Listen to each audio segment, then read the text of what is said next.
I structured it this way because Roger talked a lot about growth, right? One of the keys to happiness is growing who we are. As we grow, we're actually able to serve others at a higher level than we would have otherwise. If we choose not to grow, we're also choosing to not help others grow around us. So today we're going to talk about the non-negotiables. Raise your hand if you've all heard of it, but raise your hand if you don't know really what the non-negotiables are. Okay, perfect. So most of you do, but here's what I want to tell you. Even though you all know it, the question you should ask yourself is, am I doing it? So I want to tell you guys the greatest get-rich-quick scheme, pyramid scheme. I actually learned it from Michael Scott, so it's tested and proven. It's consistency. Consistency is the greatest get-rich-quick scheme. If you picked any field and you stuck with it for 5 years and learned and grew and learned from experts, I promise you could become a millionaire in any field. But what do we as humans do? Go from this to this to this. Doesn't work out, so we're going to go to this. But if you just picked something and stuck with it, it would be impossible not to succeed. So I want to tell you a quick story. It was like a year ago. I went to the dentist, and I get cavities like every time, and I just found out from my dentist that apparently it runs in my family, like cavities. I don't know how that is a thing, but I guess I should budget for it. And so I go to the dentist, and I'm expecting, to get fluoride, to get some x-rays, and for them to tell me, you got some cavities, you need to come back. And I always try to convince him, like, hey, can't we just wait another 6 months? Like, it's not that bad. I don't feel it. Can't we just wait another 6 months? Because I just don't like the numbing and the spinny things in my mouth. But I went to the dentist this time, and they did something they've never done before. They started measuring my gums. How many of you have had them do this to you? Yeah, apparently, I guess it's new. It was new to me. And they started measuring my gums. I'm like, okay, what are you doing here? I kind of like, in between her putting her hands in my mouth. Okay, what are you doing? So I'm measuring the health of your gums. Okay, how am I doing? Not very good. She's like, it's not even like you get one grade for your whole mouth. It's every gum gets a grade. So it's like, she's like F, D, F, F, D, D, F, like the whole thing. And by the end of it, I'm having all this PTSD from when I was in school and failing some of my classes. And I was thinking, man, this is a nightmare. And I said, okay, so what do I do from here? She says, you have to start flossing. And we've heard that every time. Every time I go to the dentist, you have to start flossing. But this time, there was a result behind it. It's like, I have to go floss or else grafting and all this other weird stuff that I won't have to deal with. So I got all these failed gums, and I committed to myself, I'm going to floss every single day. And for the first 2 months, like 60 days, every single night, I could count on it. I was like, man, I have to floss. It only takes 60 seconds. I don't know why it's such a big deal, but it's like every time we go to floss, it's like, oh man, do I really have to floss? I'm just going to skip it. I'll wait till tomorrow. And that's how it was for the first 6 months, every single time. And then after about 2 months, it switched, and I couldn't go to bed without flossing. It was weird. My gums felt dirty if I didn't floss before I went to bed. And so it took about 60 seconds a day for 6 months, which in total is about 3 hours. So 3 hours of invested time to floss every single day, right? That's not a lot of time. And I went back 6 months later, and they called me and they're like, hey, Kevin, you've got your dentist appointment coming up. And I was really excited. And apparently I scared the receptionist on the other line. She's like, whoa, why are you so excited for a dentist appointment? I said, I've been flossing every single day. I'm super excited to get my grades back. And she said, nobody has ever done that before. Nobody's ever told us that before. I'm like, yeah, I'm super excited. Like, I've been looking forward to this. So 6 months later, I go in, and they start measuring my gums. And nervous, just before a test. I studied a lot, though, so I wasn't, like, super nervous. But I'm nervous. She starts grading my gums. And the results come back, A+ on all my gums. Come on, give me a round of applause. A+. And so what did I do? I made my mom put it on the fridge so that I could show everybody that I got an A+ on my gums. And I started to think about that experience that I had. I started to think about the lessons that I learned from that. Number one, at first the habit was hard, then it got easy. And number two, it was a small thing done consistently daily that was the difference maker. Because imagine taking a string of floss. Imagine this, like really imagine this, taking a string of floss and flossing for 3 hours straight. Do you taste blood? Like, ugh. 3 hours straight. And the lesson I learned is success and failure are both slow processes. Write that down. Success and failure are both slow processes. You're either going to slowly succeed or slowly fail. Whatever you do, it doesn't matter. Whatever you're doing right now is either leading you slowly to success or slowly to failure. Everything you're doing right now. It's not I will choose one day to do this so I can succeed. It's like you're taking one of those paths right now. And here's a picture of the Grand Canyon, like 6 billion years ago. I had to go back and search the archives for it. Sorry, I don't know. And then it started raining a little bit. Started raining a little bit, and then we got, let's see, this. And it's really cool. The Grand Canyon, I think, again, nature can teach us so much. But you think about water, but creating this. Like, think about that for a second. You know, yeah, you all have bottles of water. There's water over there. Like, water created the Grand Canyon just over time, slowly. The water beat the rock. So my question to you guys is, what are your non-negotiables? What are you going to do every day that will lead you to success? Because if you have none, well, then you know which path you're on. If you don't have an always, you'll have a never. If something's worth doing once, it's worth doing every day. Non-negotiable, I really like this definition. It really clears it up. It's not open to discussion or reconsideration. And so when you set your non-negotiables, and then inevitably you're going to be like, okay, well, my non-negotiable is to go to the gym, but I don't know, it's late, or I'm tired, or I had a busy day, or I don't feel like it. And then you remember, oh wait, this is non-negotiable. It's not open to discussion or consideration. And one of the interesting things, this is, going off the same vein that Roger talked about, is American happiness is declining. We make more money than almost any other nation, but happiness is declining. And this is a big part of what Roger talked about. And so money ultimately will not make you happy. Money is a tool. We talked about that yesterday. Money is a tool to take you in whatever direction you want to go in. But ultimately, I found that if I can stick to these non-negotiables, happiness is inevitable. Success is inevitable. Growth is inevitable. Leadership is inevitable. And so the non-negotiables are investing every day in your mind, your body, and your spirit. And again, a lot of you guys have heard this. My question is, if you've heard it, are you doing it? So let's first talk about our mind. Warren Buffett said, investing in yourself is the best thing you can do. Nobody can tax it or take it away. If you've maximized your talent, you've got a tremendous asset that can return tenfold. If anybody knows something about investing, I think it's this guy. Literally, his whole business model is just investing. He's never created a product, never. He just invests in other people's products. And so if he's saying investing in yourself is the best thing you can do, we should probably do it. I don't know. I had never heard this story until I started doing some research, but I wish this was more commonplace, and maybe I'm wrong. Maybe you guys do know this. But 2 months after incorporating Amazon, Jeff Bezos went and registered into a course to teach him how to start a bookstore. Raise your hand if you knew that. Really interesting, right? We see Jeff and we're like, man, he had it all nailed down. He knew what he was doing.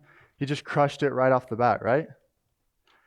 So 2 months after he started Amazon, went and did this book course, and one of the speakers spoke on customer service and gave us an example of how they had showed excellent customer service for one of their clients some dirt had fallen on their car outside, so the owner actually took the car to the car wash, washed it, and then the client came back and bought a bunch of books. And Jeff Bezos says that was instrumental in my making Amazon customer centric. So if it wasn't for him taking that course, we might not have 2-day shipping. Some of you guys probably just had a heart attack, right? And so what do we learn from this? He didn't try to go figure it out on his own. He went and found someone who had already done it and learned from them. He invested in himself. Darren Hardy, one of my favorite mentors, I think highly underrated. He, when he was 18, someone told him, hey, you should pay $5,000 and go to this seminar. He's not a lot of 18-year-olds have $5,000. And so what did he do? Well, most people would have said, I don't have the money, I can't. He went and asked his grandpa for $5,000. And if he's anything like my grandpa, he didn't let him forget it, and he told him he shouldn't be doing it and all this stuff. But the equivalent of that $5,000 is $11,000 today. And he went and did that, and that, he says, absolutely changed his life. And he did that same conference 5 more times. He says it was the same information, but I did it 5 times because I wanted to keep investing in myself. And the question that gets me every time when I think, okay, should I invest in myself or should I not, is like, what will it cost me to stay the same? Because so many times we think, oh man, well, this is expensive, or this takes a lot of time, or this is hard. But the better question is, what will it cost you to stay the same? Write that down if you haven't already. And one of the coolest things, I think we take for granted books. Some of the books, this is 50, 60, 70 years. Nick is nodding his head over there, right? He's like, we're power to the people. Some of these books are like, you take Shoe Dog, for example. That's 50 years of how he built Nike. He put it in a book, and you can buy it for $15 on Amazon. Doesn't that seem stupid? Like, that shouldn't be possible, but we can do it. But how many people don't read it? I want to tell you a really, really cool story. One of my favorite all-time stories. So my dad was a college dropout. He was working as a janitor at the college, couldn't afford it. And he says he couldn't afford it. I think he just didn't like it. But he dropped out, didn't like it, didn't like the classes. And so he started businesses. And he started several, and they did okay, but never really took off. And so he decided to try a home building company. So he partnered with my grandpa, his father-in-law, and they started this home building company, right? He had done framing, he had done painting, so he knew, kind of the nuts and bolts of home building. And my grandpa had sold a lot of homes, so they started a home building company. And it was going really well. They were selling homes, he was building the homes. And 2 years later, they look at their earnings report. It turns out their accountant hadn't been doing the accounting right, and they'd lost $200,000. Imagine that. You think you're going to bed at night for 2 years thinking, man, we're crushing it. And then you find out, not only did you lose $200,000, but it's your father-in-law's money. Can you imagine that? Can you imagine that conversation that he had when he went back and said, hey, I just lost $200,000 of your money, and I'm married to your daughter, so you can't get rid of me? So my dad did something that has changed my life as well, as he taught me this. He said, I started investing in conferences, mentorship, going to builder groups is what they're called, where you learn with other builders. And he says, he always tells a story, and he asked this question, and everyone kind of looked at him like, wait, you don't know that? Like, that's pretty basic. But he didn't care. He just asked questions and learned and grew. And now he owns, the home building company that he owns is like top 1% of home building companies in profit as percentage in the country, like crushes it. Because he learned everything that you need to know about how to run a successful building company. So here are just some ideas. Honestly, like flossing, it was only 60 seconds to get an A+. I'd say at least 15 minutes of investing in your mind. You can do more. I found that when I go all out and be like, I'm going to read 3 hours a day, you do it for a day and then you're like, this is unsustainable. So do it for 15 minutes. So I want you to say it with me. When I say non-negotiable, investing in your mind every day is now non-negotiable. So when I say non-negotiable, you say it with me. Investing in your mind every day is now a non-negotiable. Okay, awesome. So I interviewed Jesse Burrell. I think his company's worth like $500 million. He has like 250 employees or something. But It was so cool when he said that. I had the financial means, but I felt even more imprisoned than when I was broke. If that doesn't convince you to invest in your health, I don't know what is, but I will share a couple more examples. Travis Chambers, Morley actually worked for his company, and I went to Utah State with him. I want to just read this real quick. He owns Chamber Media. They help companies with online video marketing. It says, "This is how I looked and felt in 2017." So that's his picture. I didn't really need to show it, but this is how I looked and felt in 2017. Not good, crippling stress, didn't eat regularly, chronic sinus infection, couldn't sleep. For me, this is what entrepreneurship looked like, with no connections or capital. Not even with any good ideas, really. The pressure was crushing. I'm glad I went through it. I'm glad I went through it now, but if you asked me to do it all again, I'd probably say no. Take care of yourself. Take care of your health. 1 day, 1 hour, 1 week, it won't make a difference. I always thought the last 10% of my effort is where all my results came from, which is generally true, but if I had taken better care of myself, the 100% I would have been, if I would have taken care of myself 100%, I would have been 120%. And he says, I just wish I would have done it with more maturity, with health and wellness. I don't know about you guys, but I'd rather just learn from people who already made the mistakes and then just fix it. So I thought it was really cool that he was willing to share this and post this about his mistake of not investing in himself. Larry Miller, if you haven't read his autobiography, it's a really, really cool read. And in there, it's crazy because he was like the definition of a workaholic. I think in one portion of the book, he started a project. I think it was when they were building the Delta Center. And he basically told his wife, like, hey, you're not going to see me for the next 3 years. Like, crazy. And he would leave the house in the morning, throw a candy bar in the trunk, and come back at night, and the candy bar would still be there. So neglected his health like ridiculously. And when he was 62, all of that started catching back up to him. And his decline was super rapid, like 62, declined. You couldn't do anything about it. And what was really interesting is what his son said, his son, Brian Miller. For any of you parents out there, this is going to hit you really hard. He said, I'll look at my dad and see, and you guys all know who Larry Miller is, owner of the Jazz, Larry Miller. They just sold their company for like $2 billion. So what he built was amazing. But this is what he gave up. I'll look at my dad and see what work he did and the sacrifices he made. Obviously, there's a lot of good there. Couldn't he have done all that and made a few small choices to have been healthy and still be with us doing these things? Like, imagine your kid saying that to you.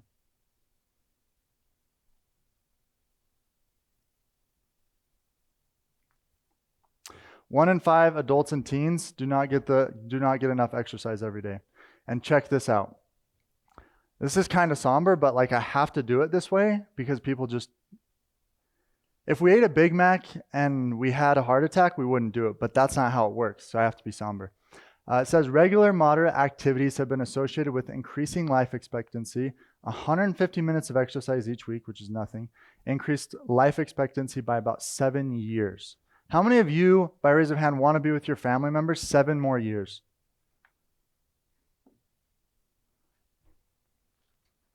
These are, I'm not going to read all these, but these are the benefits of exercise. I have never seen a pill with this many amazing benefits. I've never seen a pill, I've never seen a doctor give me a steroid that has all of these benefits. And I had to leave some off because they were inappropriate for kids. My wife made me take them off. 30 minutes of exercise is the minimum that you should be doing daily. Whatever you can do. And it doesn't have to be crazy. You don't have to be in the CrossFit gym doing those. It can be just simple things, but done over time, you'll be successful. So now, you already know it. Investing in your body every day is now a non-negotiable. A little bit louder. That was like, no offense, I was a little weak. Investing in your body every day is now a non-negotiable. Okay, awesome. Third is spirit.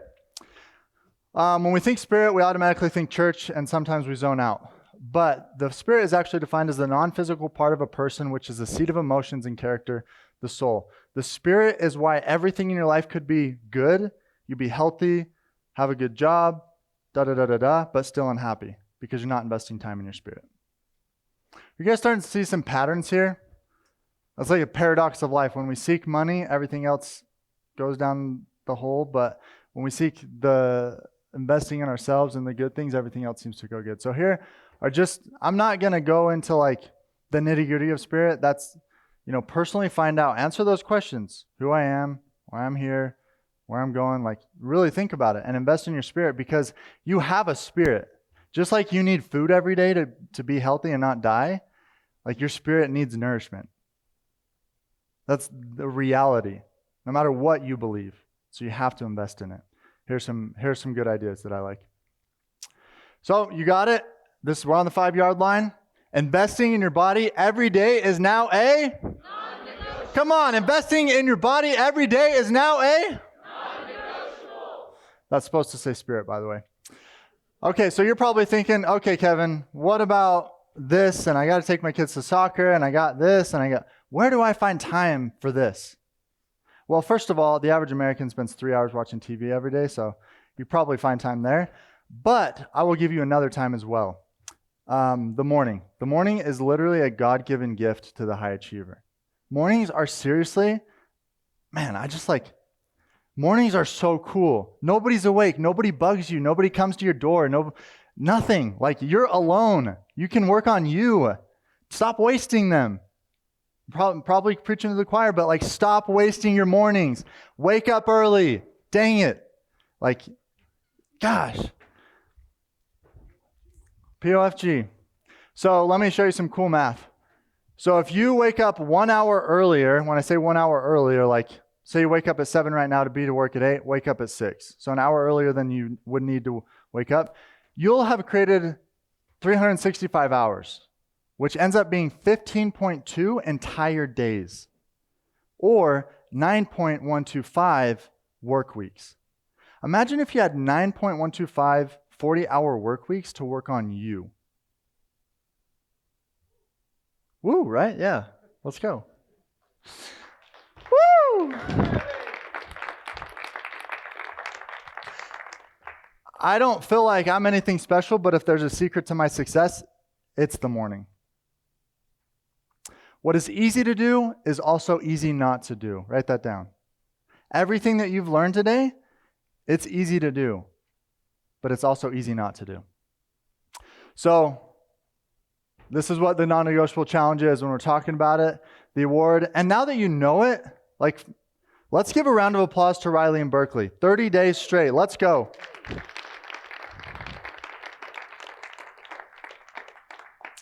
So investing 15 minutes in your mind, 15 minutes in your spirit, and 30 minutes in your body every single day. It's only an hour. And you might think, is that really going to make a difference? Well, did flossing 60 seconds a day for 6 months make a difference for me? Go to my mom's house, look at the fridge. Is it okay if I over-deliver real quick? You guys good with that? Okay, so there's a Facebook group that we have in our community where we encourage each other, we keep each other accountable, and every so often we'll do a non-negotiable challenge together. I want to give you guys that for free. If you scan this QR code, you can hop in the Facebook group, and there's a lot of cool things going on there. You will always see Berkeley, Riley, posting their non-negotiables in there and just crushing it. So I just want to reiterate to all of you, you're going to pay a price for each of these things. You can pay the price over time, or you can pay it in a lump sum. Larry Miller chose to pay the price for his health in a lump sum at the end of his life early. He could have chosen to pay the price daily over time and live longer. None of you are going to go to your kids and say, hey, I'm actually not going to be here for I'm going to be here 7 years short. Like, I'm going to leave you 7 years shorter than I could have, because I'm not going to do it. So raise your hand if you're going to commit to doing the non-negotiables.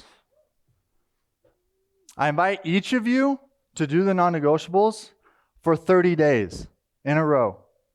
You hear that and you're like, that's easy, Kevin. Like, why don't you say 60 or 90 or like 75 hard or something? It's because what's easy to do is hard to do. And what's sad is 70% of you who raised your hand won't do it. I hope I'm wrong. I really hope I'm wrong. So I want you to go in there. I want you to post, and I want you to prove me wrong. Who's going to prove me wrong? Okay, cool. Thank you guys so much.